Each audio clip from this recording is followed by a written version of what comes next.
It's been 20 years since I last saw my brother. I'm sure he thinks about me a lot. I think about him a lot.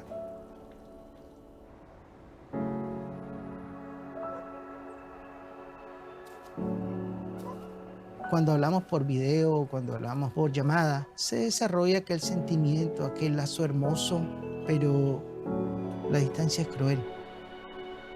When I left, it was really sad for me because I didn't know when I was going to go back down there. He hecho muchísimo de menos a mi hermano. My brother was like a father to me, so not being able to see him is very difficult.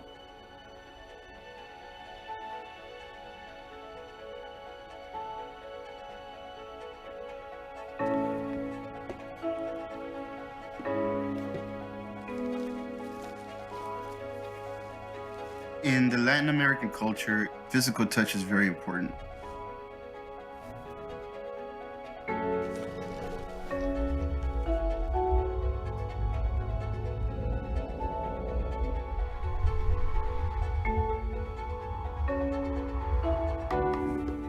¿Sabes cómo se siente eso? Se siente como la primera vez que nos abrazamos después de no habernos visto.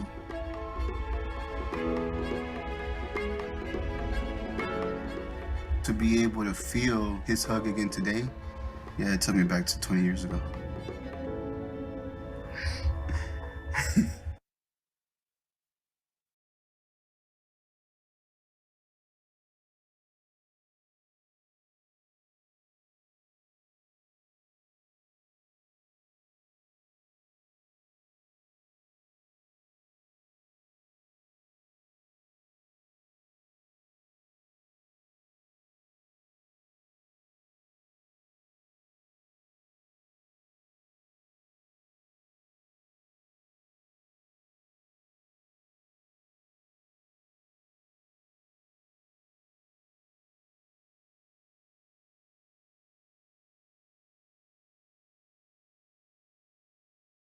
What's it like having Cox Business Cloud Solutions with rapid response support? It's like taking your IT department and doubling it.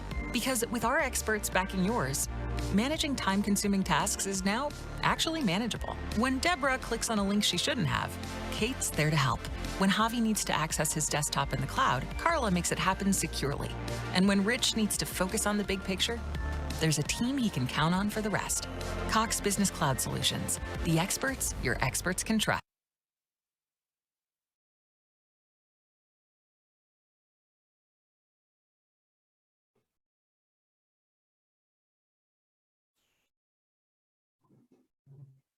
Good afternoon.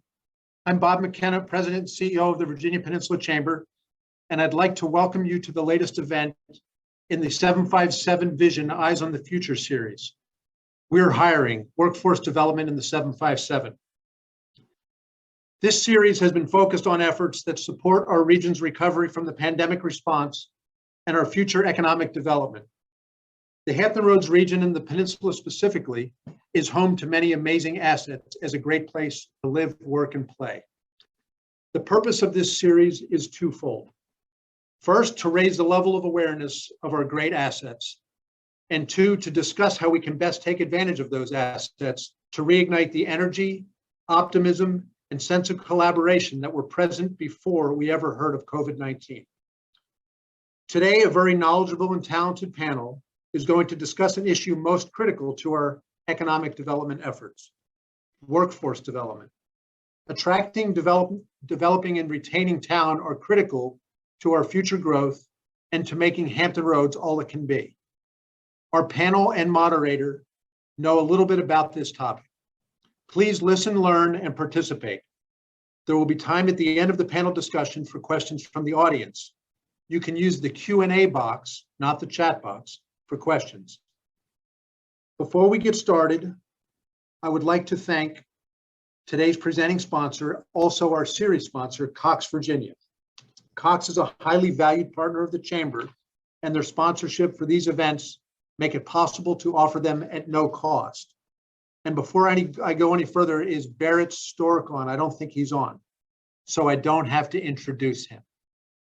So I'm going to move right on to introducing the moderator of our panel, Sean Avery, and I was going to read his bio, except I think everybody knows him. But Sean, I would like to say the photo that was used during the introduction there for the program, was that 10 years ago, or was it just when you last were shaving? I took it this weekend, actually, Bob. Yeah, So, actually, no. But you look great in it, but you look 10 years younger. It So, was- so Sean is the president and CEO of the Hampton Roads Workforce Council. So he's a man who knows this topic very well, and he has a very talented panel to make him look good. So over to you, Sean. Thanks, Bob. And good afternoon, everybody out there. And I do have a great panel here. I'd like to just introduce them real quick and then kind of give some opening remarks and then jump right into the conversation. I don't really think I have to do much introductions as well, just like Bob did. But as you can see on here, we've got Dr. Porter Brannon, the president of Thomas Nelson Community College, soon to be Virginia Peninsula Community College. We've got Dave Gillespie, president of the Virginia Technical Academy.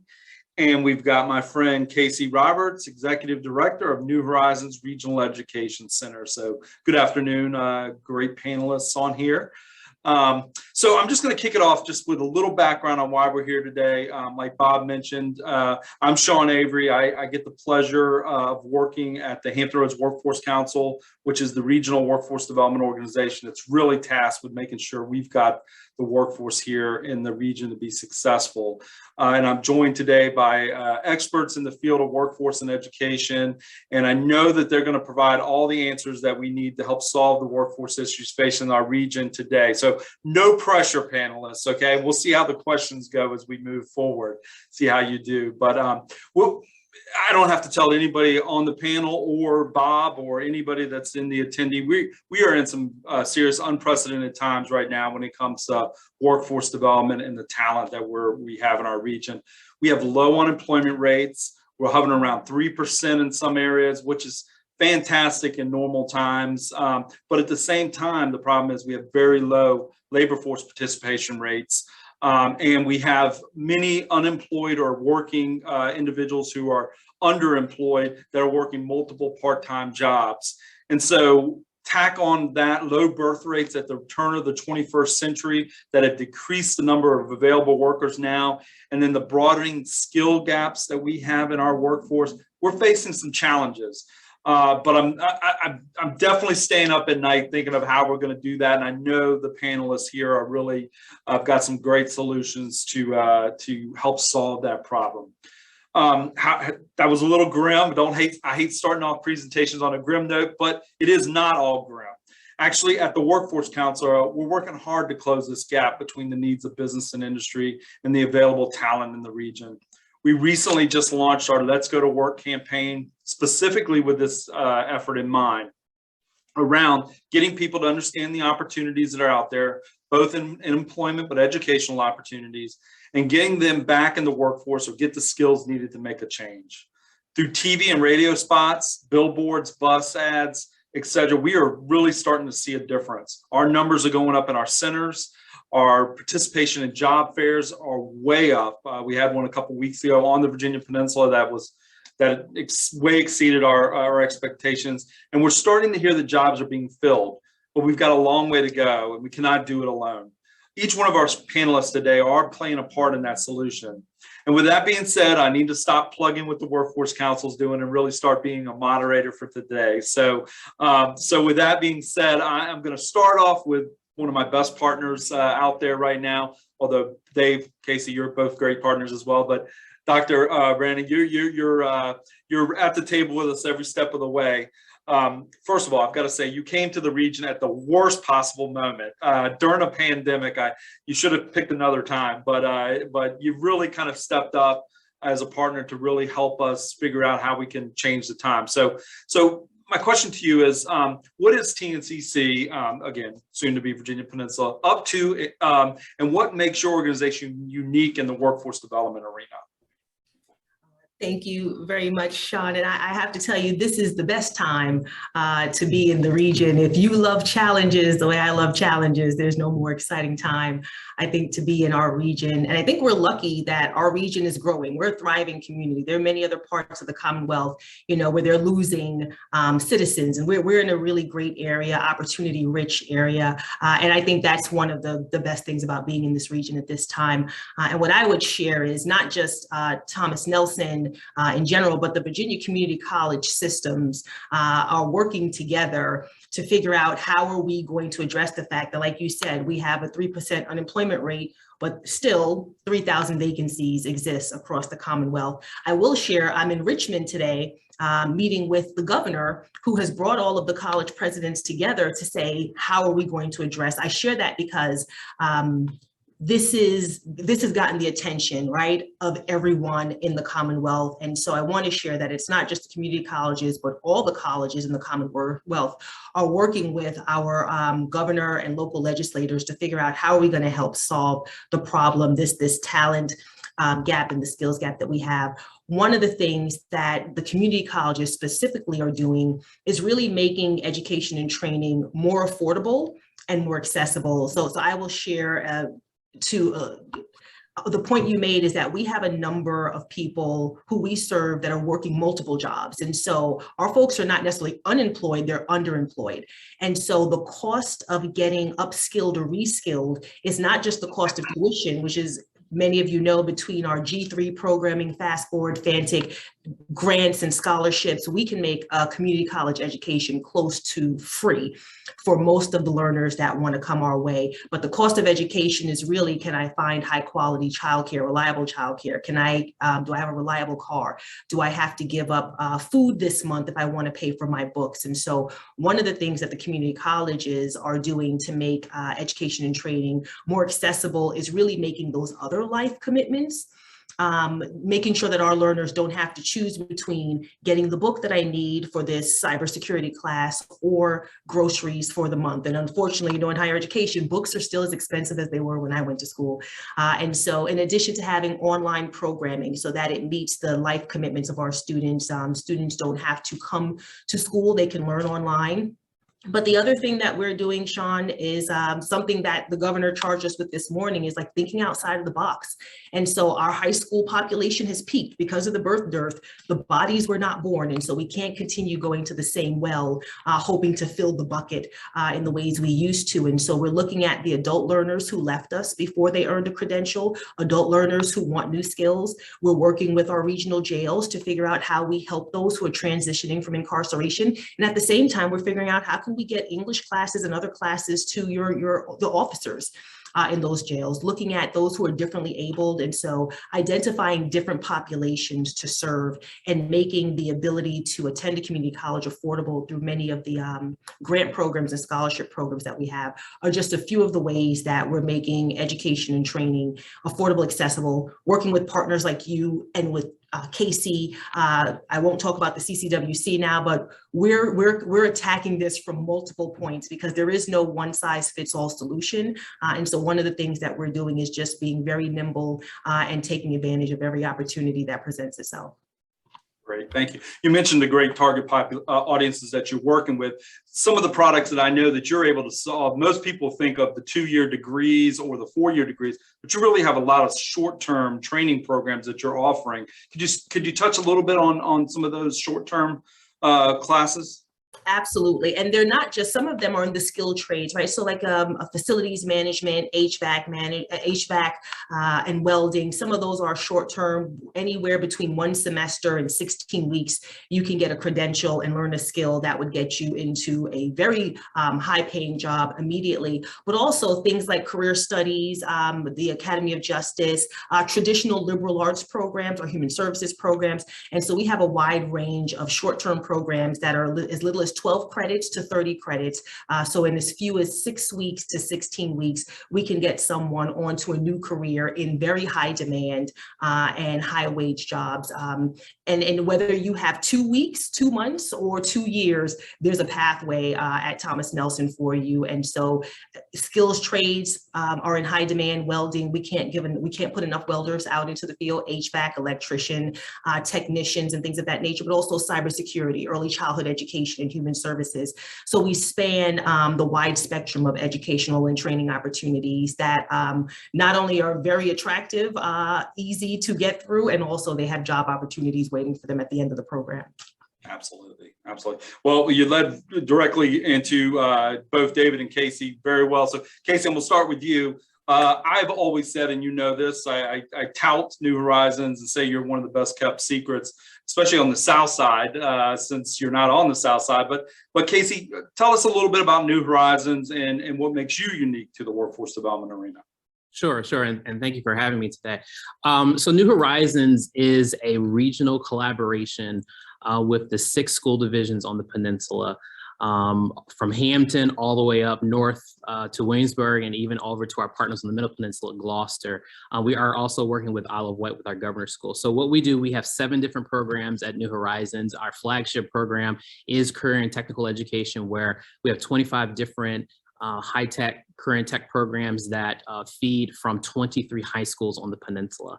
I always say, you said it, Sean, I always say we're the crown jewel in the K-12s, is because regionalism is the key to cracking the nut of workforce development. We have small school divisions such as Gloucester and Poquoson who have access to large school division or large budgeting programs at cost. So it's effective, it's cost savings, and it's effective for the workforce because it's a one-stop shop for many of the employers that are looking for ready-to-learn entry-level talent.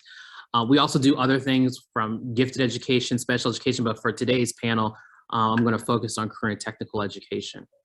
We also have a transition to employment program called Build Hampton Roads Good Life Solution Program, which really allows employers to come in and actually pull the talent from the K-12 pipeline from New Horizons. We focus on automotive, construction, manufacturing, information technology career pathways, and students that are looking to go to work right out of high school. Employers can come in, vet them, get them trained in specific processes if they have specific processes that we can infuse into our curriculum, and pull them and offer them jobs right before they graduate from high school. We have a career selection day coming up on May 12th. And we're going to be celebrating over 60 students that are going directly to the workforce with 27 different employers. And they're going to hit the ground running July 1. So we are actually meeting the needs of the region initially by trying to fill these gaps. And then we're also looking at long-range solutions, working with Thomas Nelson and other partners on the peninsula to really build an ecosystem where we fill in the skills gaps that we have, not just on the peninsula, but we also want to be the beacon of light for the South Side on how to do things. And you do a good job of that, Casey, getting the word out there. We're gonna help you expand as you continue to grow. So, David, you bring a unique perspective to the workforce system here in Hampton Roads. Why don't you tell us a little bit about what you're doing at the Virginia Technical Academy and the unique efforts that you've got going on there? David, you're muted.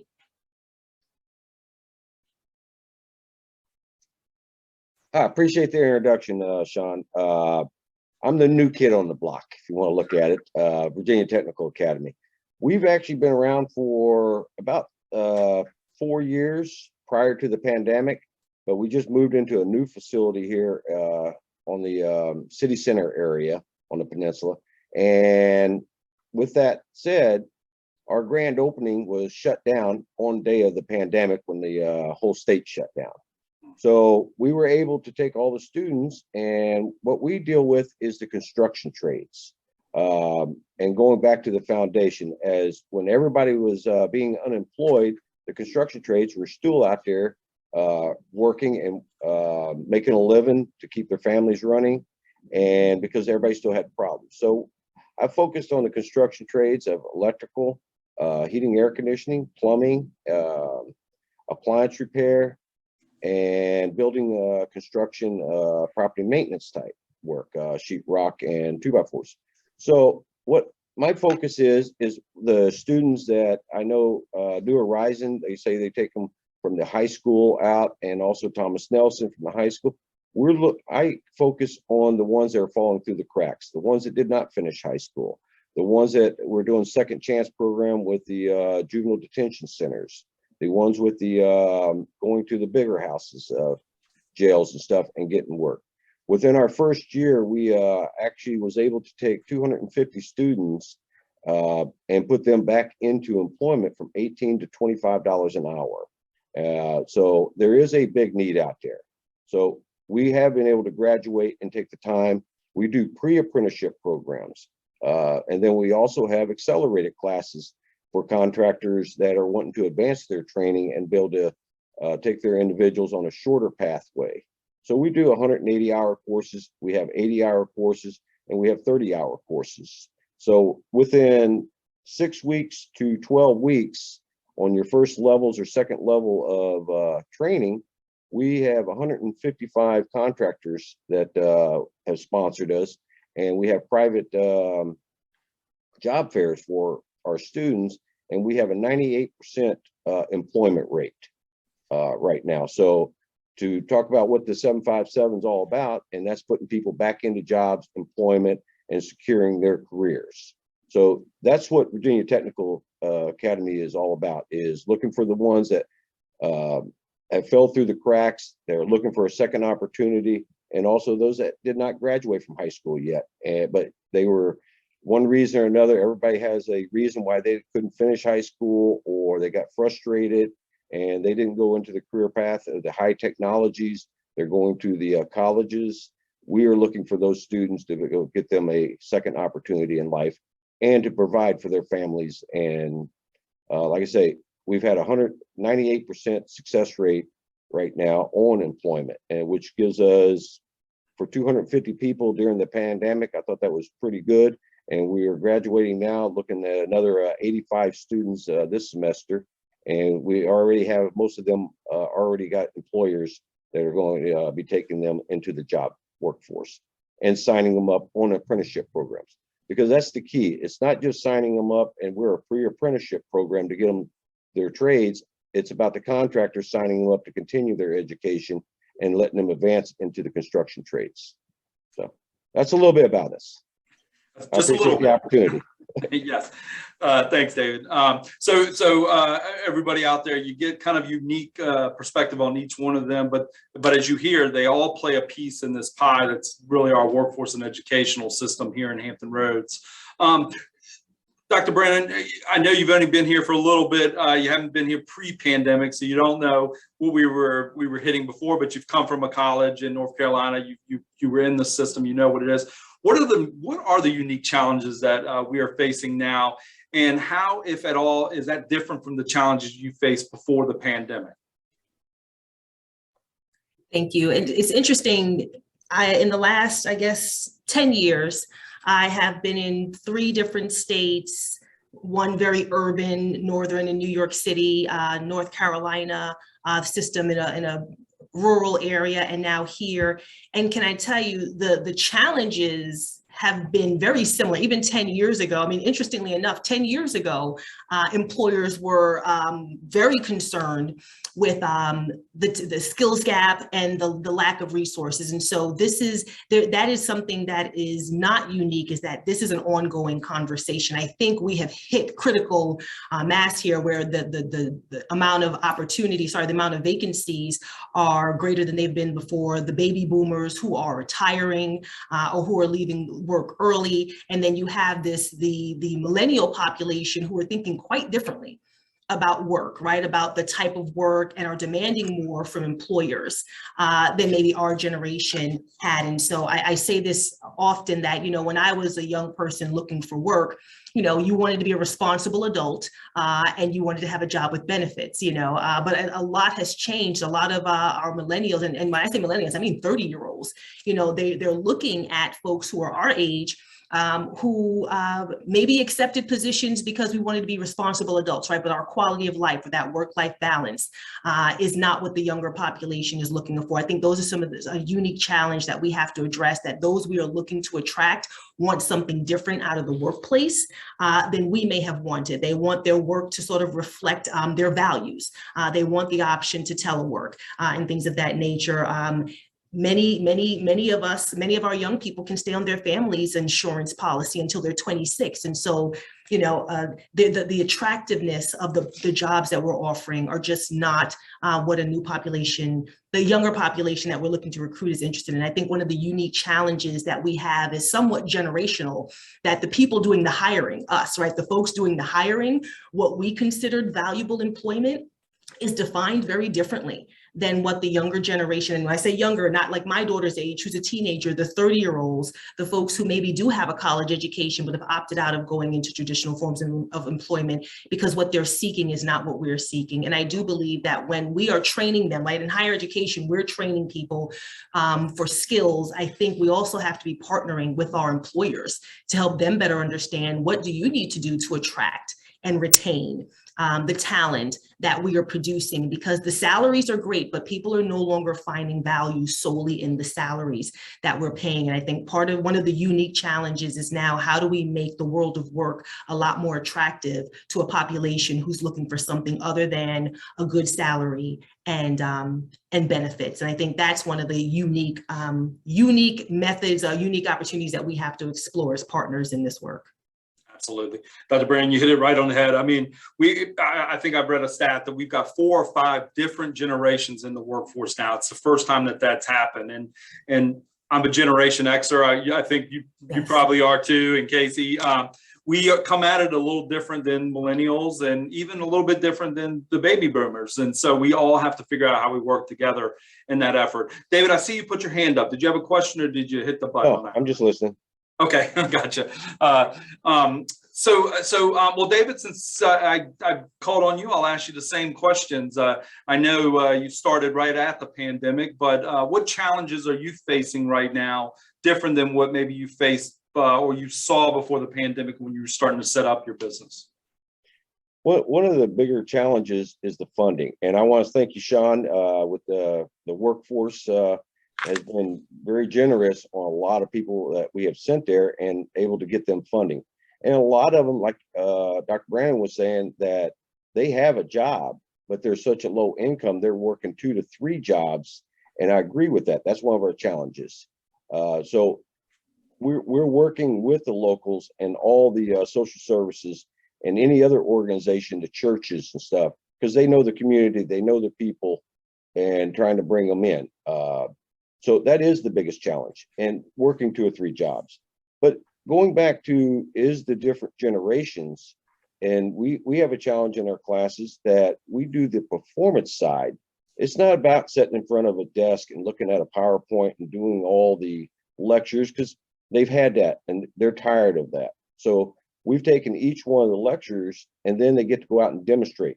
So we do a performance side, so they have that achievement. Oh, wow, look, I actually did the work. So they actually feel good about themselves, and that's what gets them to strive to want to go into that trade. Give them that real life experiences during a educational side, and that helps the contractor. So when they get there, they're not treated as just go get me a tool. They want to be recognized of knowing the knowledge of the different construction trades.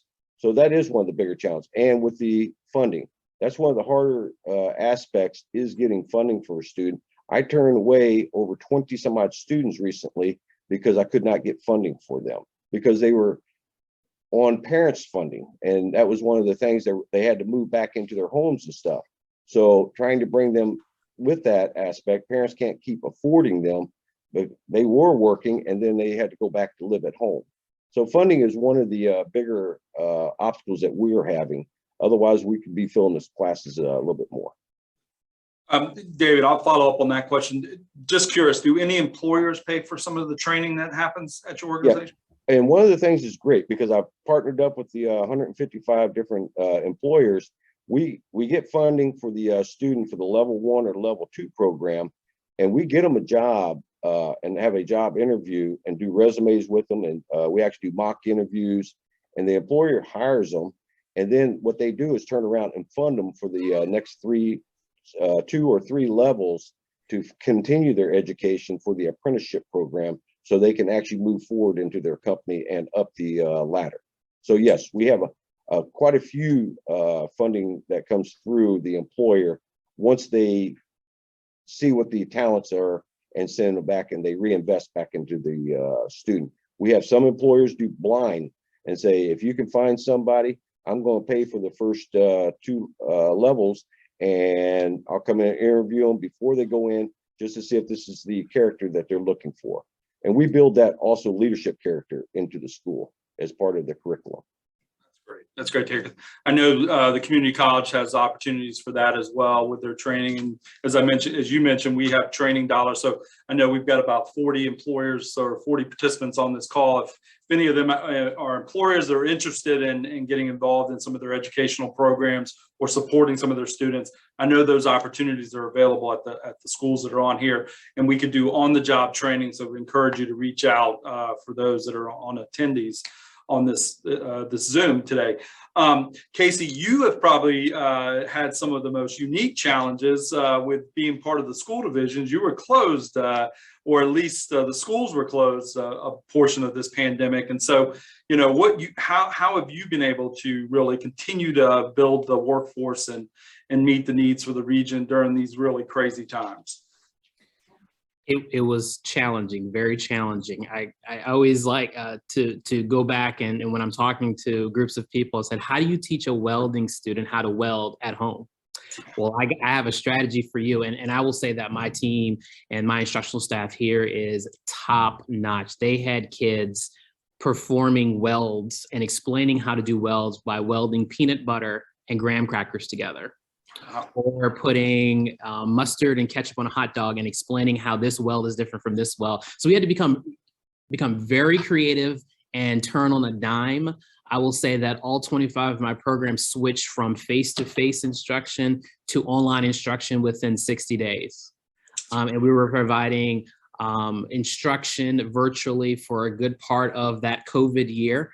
And then I also worked with the superintendents of the 6 school divisions to push to move to hybrid as quickly as possible, because a lot of the credentialing that we offer is either state level, national level, or in some instances international level credentialing that they needed to have seat hours and performance-based hours in our lab spaces to sit for those credentialing exams. I will say that in K-12 and also in other areas of the education ecosystem, we're miracle workers. We made it work on very little. And most of those students got their credentials and moved on to the workforce, or they moved over to Thomas Nelson or other opportunities. But a point that Dr. Brannon made as far as the challenges, and you're right, there are 4 or 5 different generations within the workspace. I'm actually an older millennial. Oh, and I'm sorry about that, Casey. I know, I'm 38, and I always say I'm an older millennial. And what is coming up behind me is called Gen Z. And Gen Z is a different animal or different human being. And Dr. Brannon kind of hit it on the head by saying they need connection, they need meaningful purpose. Why are we doing certain things this way? And they're the type that want to change the world for the sake of changing it for the better of everyone. They're very inclusive. And one thing that I think is a huge challenge that I think all of the generations need to come together and solve is that this idea of soft skills. I hear soft skills all the time. We like to say professional skills here at New Horizons and other places. But I remember talking to a panel discussion or a group of people, and I said, if you look at everyone around this table, everybody's in a specific generational spectrum, whether it be baby boomers or Gen X, and they tend to be male. With very few females around the table, and they're the ones that are defining what soft skills should be. And I'll be honest with you, Gen Z, the younger millennials, they could care less about those definitions, and they will do other things, which we're seeing.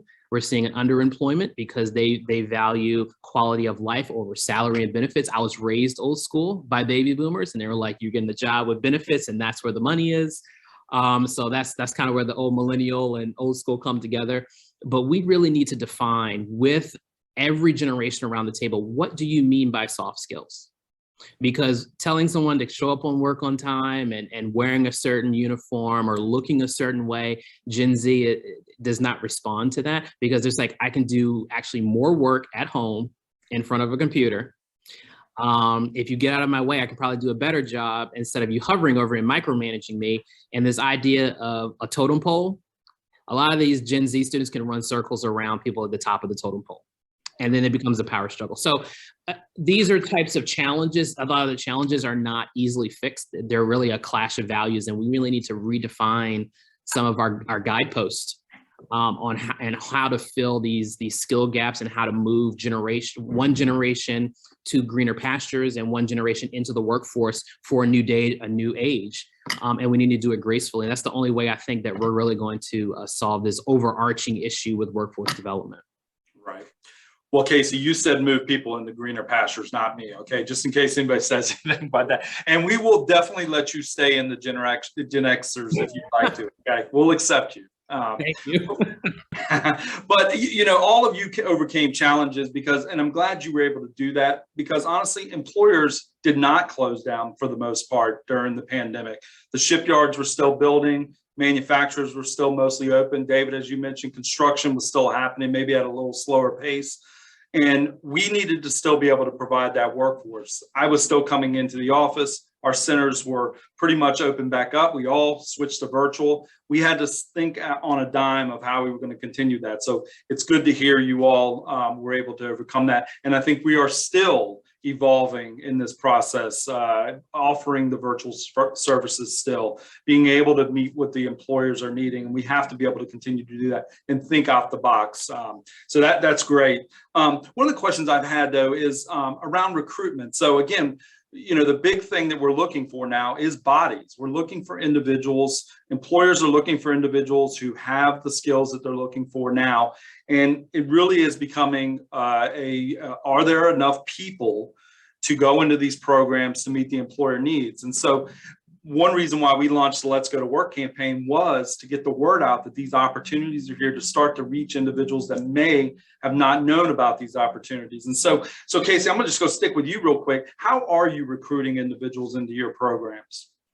So I will be honest with you, we have more demand for our career and technical programs than we actually have seats. So on an average, we can serve close to 1,100 high school students annually. And I'm getting 1,700 applications for the 25 programs. So this is a good problem to have, but it requires some strategic thinking, and it requires investment. And when I say investment, not investment towards building more capacity out into the employer world, but in the capacity of the training providers and building buildings, brick and mortar, because some career and tech programs can be taught online. We can move in that direction.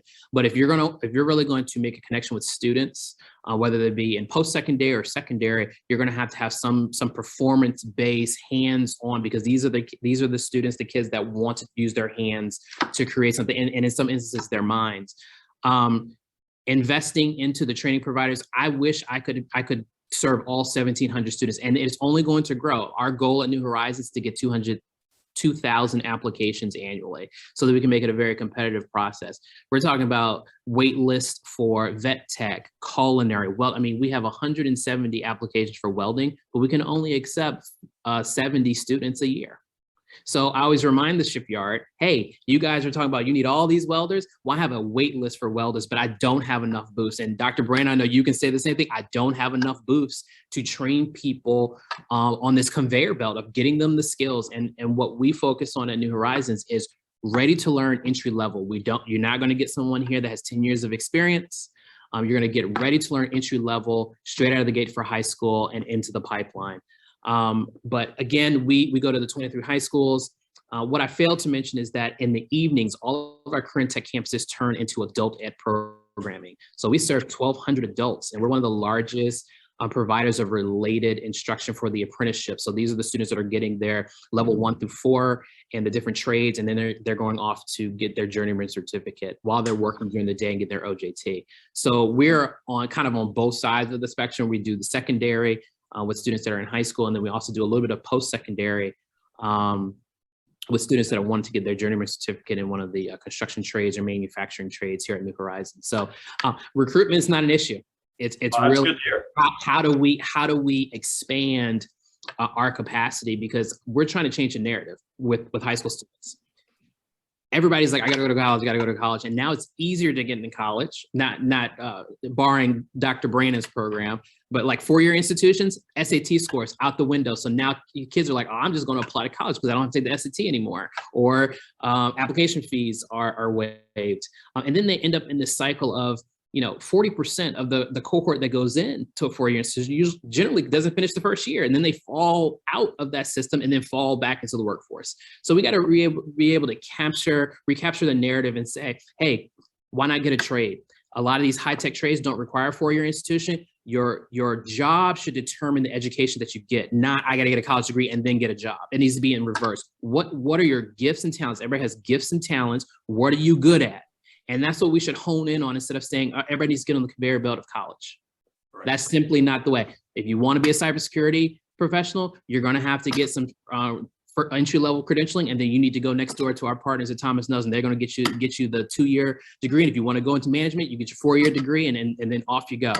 And if you're coming straight off the street and you have some barriers, we can send you to Advanced Technical Academy where you can get a fresh start and start there. But we need to capture the narrative of saying your job, what you're good at, what your skills and talents determines your education. And that's key. And it shouldn't be the other way around. And that's what we're trying to do at New Horizons, to change the narrative.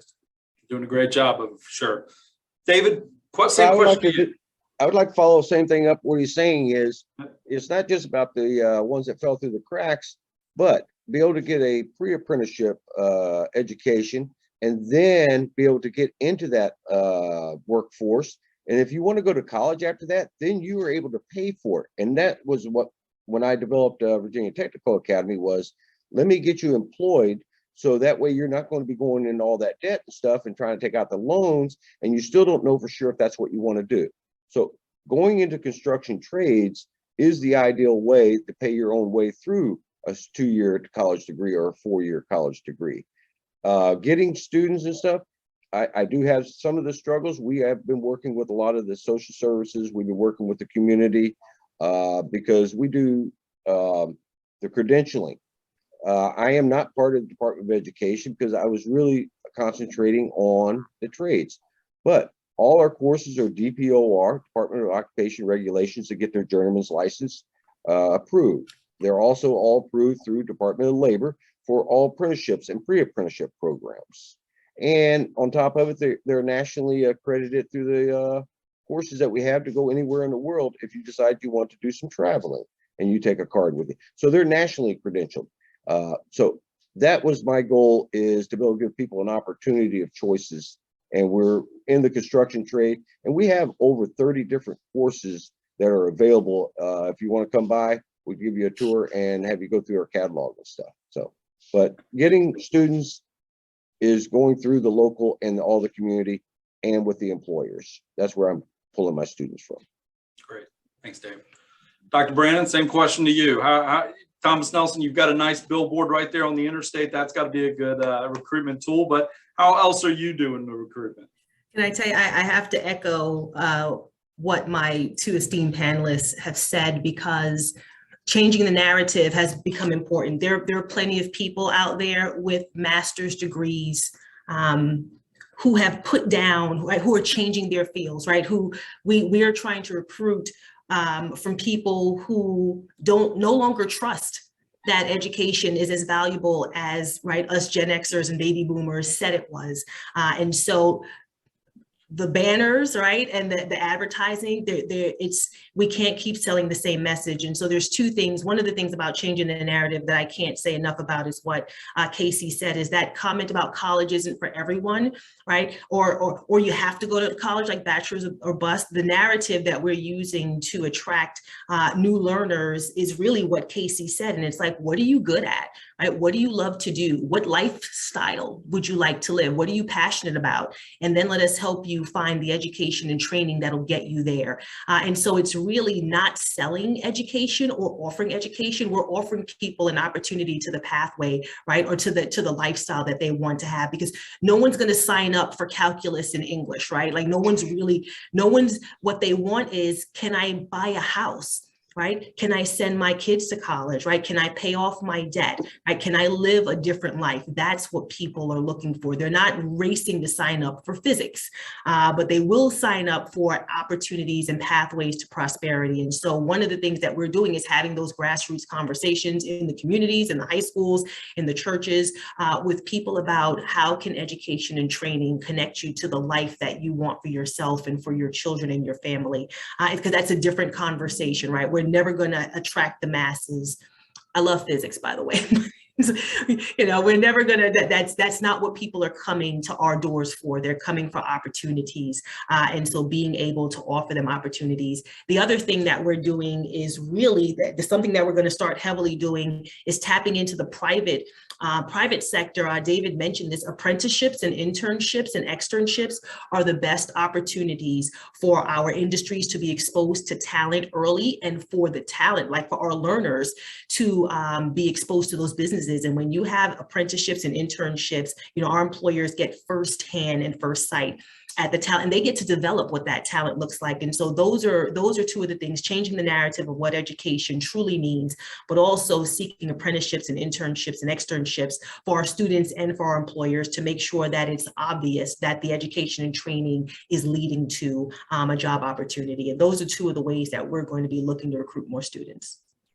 You must have read my script for this, because you just kind of hit on a point that I wanted to make for the attendees of the group. Is this is your chance to get first shot at great employees for you, is get with the community colleges, New Horizons, Virginia Technical Academy. They're producing people constantly. And if you get in there, like Casey's Good Life Solution, he is graduating 60 people who are going to be skilled tradespeople, or skilled, have the skills that employers are looking for. So we encourage employers. That's a great method to recruit your talent. Get involved with these educational partners, or any educational partners, because they are producing the talent you need. And you don't have to wait. They're not 2-year degrees. Most of these are short-term certifications you can get involved in. So again, you maybe continue to ask, well, how is this going to help with my workforce needs now? Again, they're continually producing individuals. And like our on-the-job training program, we're actually doing the training while they're working for you as well. And that's kind of what the concept of apprenticeship is as well. So Dr. Brandon, I'll stay with you. Other than the Hampton Roads Workforce Council, what other organizations do you consider to be partners in achieving your mission? Our K through 12 partners, absolutely. It's interesting. I went to get my teeth cleaned not too long ago and asked the hygienist where she got her education, and she was like, New Horizons, So that was, we're putting as many people to work as possible. With the K through 12 system, absolutely. The Department of Social Services, our Department of our reform systems, those who are coming out of incarceration, our military partners. I can't say enough about the military partners. If you went into the military at 18, you could have served 30 years and now you're my age, right? And not interested in retirement. And so there's a wealth of opportunity there for those who are looking for their second career. And so those are some of the populations. In alternative schools, there was a question that was in the chat box about GED programming or high school equivalencies, working with the partners who are working with those who fell through the gaps. And now they need to complete their high school education as well as earn college credits. And so working with everyone who touches the populations that we're interested in, but some of our strongest relationships are with our military partners, our K through 12 partners, but also, the largest businesses in our region, like the shipyard, and Ferguson Labs, and smaller and growing regions. I don't know if there's anyone, Sean, that we won't partner with. That's good to hear. Yeah, I'm glad you picked on the question, because this was a perfect timing for that. Because I'd also say one of the best partners is the adult education programs. They're doing a lot with GED and high school equivalency type exams. So for Russ, I saw your question. That's a great partner to work with as well. And if anybody else has any other questions, because we're coming up on the 15 minutes, so we're done, Mark, please put those in the question and answer, and I'll make sure to get to them as well. Casey, back to you. You come at it a little bit different, but what other organizations are you partnering with? I'm just going to echo what Dr. Brandon said. There's no one that we will not partner with. Because we're kind of grafted into the K-12 system, what we're trying to do is actually push opportunities for career and tech pathways all the way down to elementary schools. And I think that our elementary students need to be exposed. You know, a lot of, when we were growing up, I want to be an astronaut, I want to be a firefighter, and all those types of cutesy jobs until we actually figured out what we're really good at. I definitely think a part of the vocabulary of a lot of our middle school and elementary students should be, I want to be a welder, I want to be an electrician, I want to go work on the turbines off the coast of Virginia Beach, I want to help build the next rover that goes to Mars. I mean, you think of the Mars rover, I always like to say this, we have NASA right in our backyard in Hampton. There are a lot of engineers that designed that rover that landed on Mars, but who built it? The welders, the electricians. Those are the tradesmen that are always forgotten out of the bigger story when we talk about the mathematicians and engineers that have college degrees, but they're the ones that actually tell the engineers, this is going to work and this was not going to work. So getting the narrative that there's dignity and prestige in the trades without a college degree all the way down into the elementary middle school level is the key. Because I think a lot of the pressure that students get about going to college really comes from the prestige of having a college degree, but no longer is the golden ticket to the American dream a college degree. It is actually, can your skills that you have make you money? That's the bottom line. Whether you're like me, an educator, I use my mind and my mouth to make things happen, or you use your hands and you build the next Virginia-class submarine in Newport News shipbuilding. There's prestige in all work and all skills, all walks of life.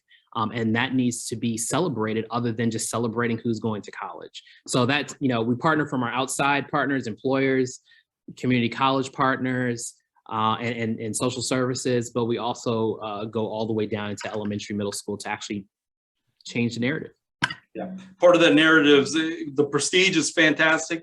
The paychecks are sometimes even better in some of these skilled trades. Welders, you can get unlimited overtime now. My father-in-law owns a electrical business, Casey, because he hires some of your individuals, and those electricians are making fantastic dollars, and they can end up owning their own businesses. And so we have to promote those type of opportunities. You don't have to go to college anymore to be a success. So, David, go ahead. One last thing, and I want just lead on with what Dr. Brandon said is the military. I'm actually on the military advisor committee for our national accredited courses and stuff. And I'm actually crossing over all military branches of all their service time and what schools they've gone to and put them in civilian credentials for when they do get out and transition out either early or upon retirement, so they can actually get into the civilian world with a civilian terminology, which they've lost a lot of that terms and relationships. So Virginia Tech is actually in that process today doing that. And we do accept a GI Bill here. So military is true to my heart because I'm actually a retired military Coast Guard myself. I did 20 years and then after 9/11 went back in and served again and retired a second time in 2005 over a 30-year period. So so military and, like I say, the civilians and the workforce, just getting people out to the contractors, because they're the ones that need the employees to be back employed and working with them and the apprenticeship programs. Yeah, David, that's a great point. We transition out 8,000 to 12,000 veterans and military out each year in this region. That's a fantastic workforce. I think we're all working on retaining our talent in this region. That's probably a whole hour conversation we can have on that. But let's see. I see Kate has got a question. Is there an opportunity for New Horizons and the Thomas Nelson Virginia Peninsula to work together to serve the greater Williamsburg area students, so transportation is less of a barrier to training for skilled trades? And is that discussion already happening? So Dr. Brandon, Casey, I'll let you fight over who goes first. Well, I will share, we recently received a grant to stand up a skills trade center in the Williamsburg area. And so we're probably signing the lease on that soon to expand what we offer in the Hampton area, also in Williamsburg. I don't want to steal any of Casey's thunder, but there's a term that he uses that I told him I absolutely love. And he said it once, and I said, I have to work with this man more. But he said, like, we like the term to boldly go. Right, if you're a Trekkie fan. And so that is what I love, having a partner like him in the area, because that's what we need. Like, we need to boldly go and think outside of the box, destroy the box altogether. But I will share that when it comes to skills trades training, we are standing up a center in Williamsburg, hopefully by the end of this year. And so that's one of the ways that we can partner. Also, the Williamsburg, James City County schools, that's one of their focuses. The superintendent, that is a significant focus for the area, is skills trades training and how we could partner to offer dual enrollment opportunities in the school system. So I would share that one of the things that I would say that Casey does well is Casey's always bringing us opportunities to partner, and I think that we're well on our way to expanding some of what we do in Hampton into the Williamsburg area. But Casey, I don't want to put words in your mouth.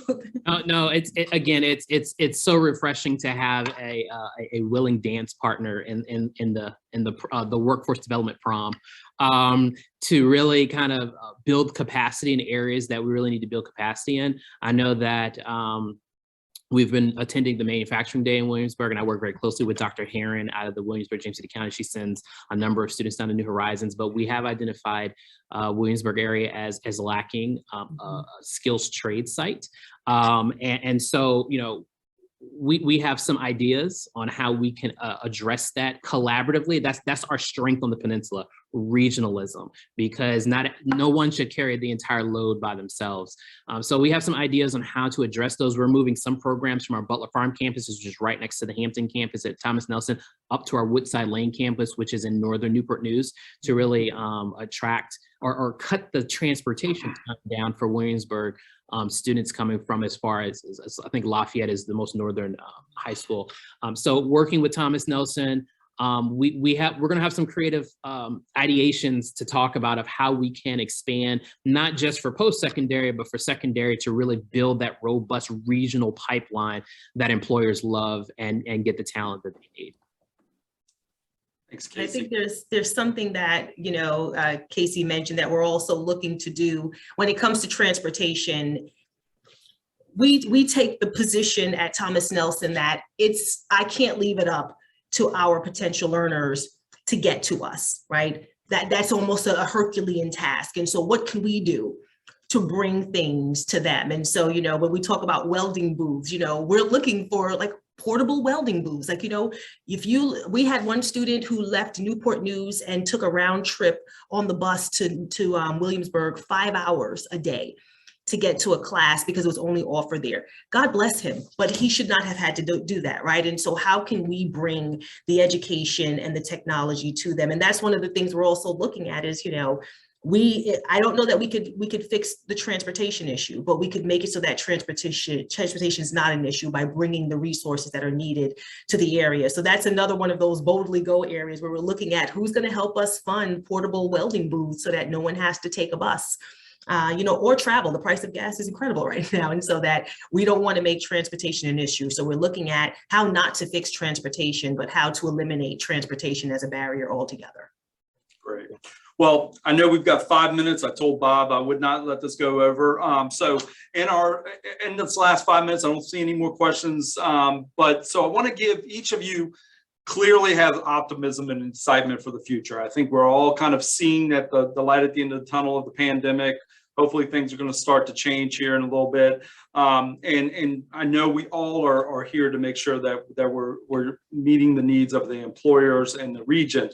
In your closing remarks, each of you, I'm going to give you a minute, so please take advantage of that. What strategic plan changes do we need to make to take advantage of these opportunities and this excitement we have for the future to make sure we are meeting the needs, and also give a plug on how individuals can get connected with you. So I'm going to start with you, Dr. Brandon, since I started with you at the beginning, and we'll start with you now.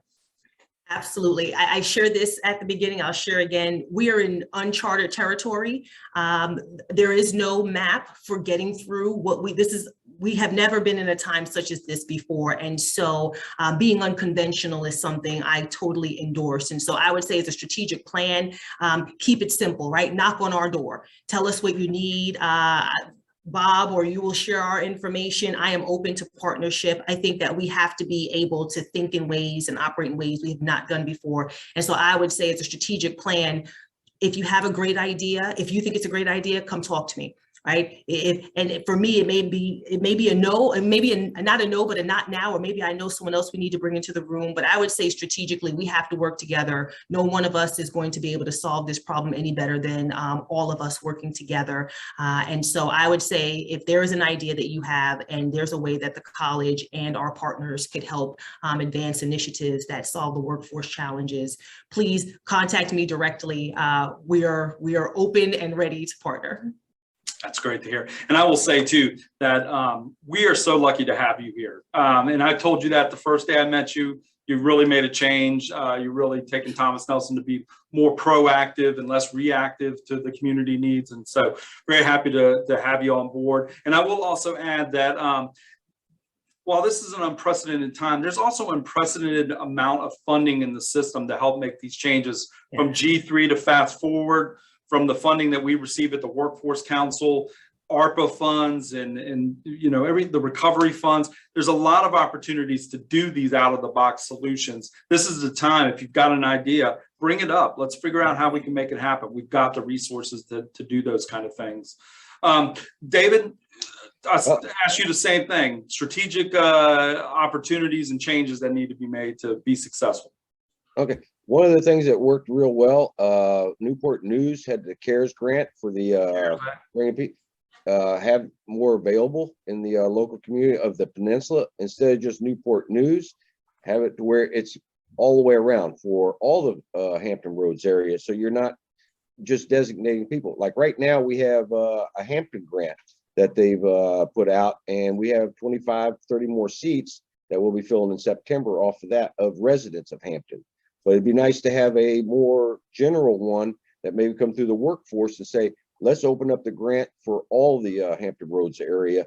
So when people come in and say, no, I only have one for here. I only got one for Williamsburg. I only got one for different communities. The transportation aspect, I think the transportation, the buses and stuff, because we have a stop right here. So we have several students that come in on the buses and the transportation. So that's been working out real well. So, but I agree in the collaboration of all, you may have some students at Thomas Nelson, and you may have some students over at New Horizon. If you're getting overflow, let's talk about it and start sharing information and getting together and having some new ideas on how to put these students into something that they want to do and work with their hands. Thanks, David. That's great. Casey, got a minute. All right. 3 things. 1, collaboration over competition. And I think in workforce development, it has been, since coming into workforce development and leading an organization, it's been very competitive, and people don't want to share pieces of their pie. So on the peninsula, I definitely think that regionalism can lead to collaboration over competition. And we need, and one thing I'll say at New Horizons and everywhere, and Dr. Brandon's kind of taking on boldly, go is an action. We need to stop talking and actually go out there and do it. And that includes also the people that are educational providers and employers. Employers no longer can just be the bystander on the side watching the game and trying to refereeing it. They need to come in here and play the game and pull the talent out too, and letting us know how we can build better players to go into their places of work. It takes a group effort. This is a team endeavor, team sport. And that is our strategic advantage. Regionalism is our strategic advantage, not just for the peninsula, but for all of Hampton Roads. And Sean, you're kind of leading the charge for that. And that's going to be our strategic advantage across the Commonwealth, if not the nation. So let's go and do it. Thanks, Casey. On that note, I'll just say engage. Did I use that Star Trek term right? Okay, yes. Good. Bob, I'll turn it back over to you. Thank you, Sean. When I was putting this panel together, I asked, do you guys feel like you're competitors or do you feel like you're collaborators? And I think it came through loud and clear during this panel that everybody on the panel and Sean think that they're collaborators, they're working together, and that's critical to our success. I was thinking also, this was kind of like a love fest because obviously everybody loves each other and gets along. So the next time I'm going to bring you together, I'm going to go to Cox and get some of those Wi-Fi enabled hug vests so we can all hug during this panel. But that was a wonderful panel. You guys did great. Let me just close by saying the Chamber's mission is to work with community partners to help create the conditions necessary for continued economic growth and for upward mobility for all our citizens. And I can think of no better partners for the Chamber than the people that are on this panel, and Sean is the moderator.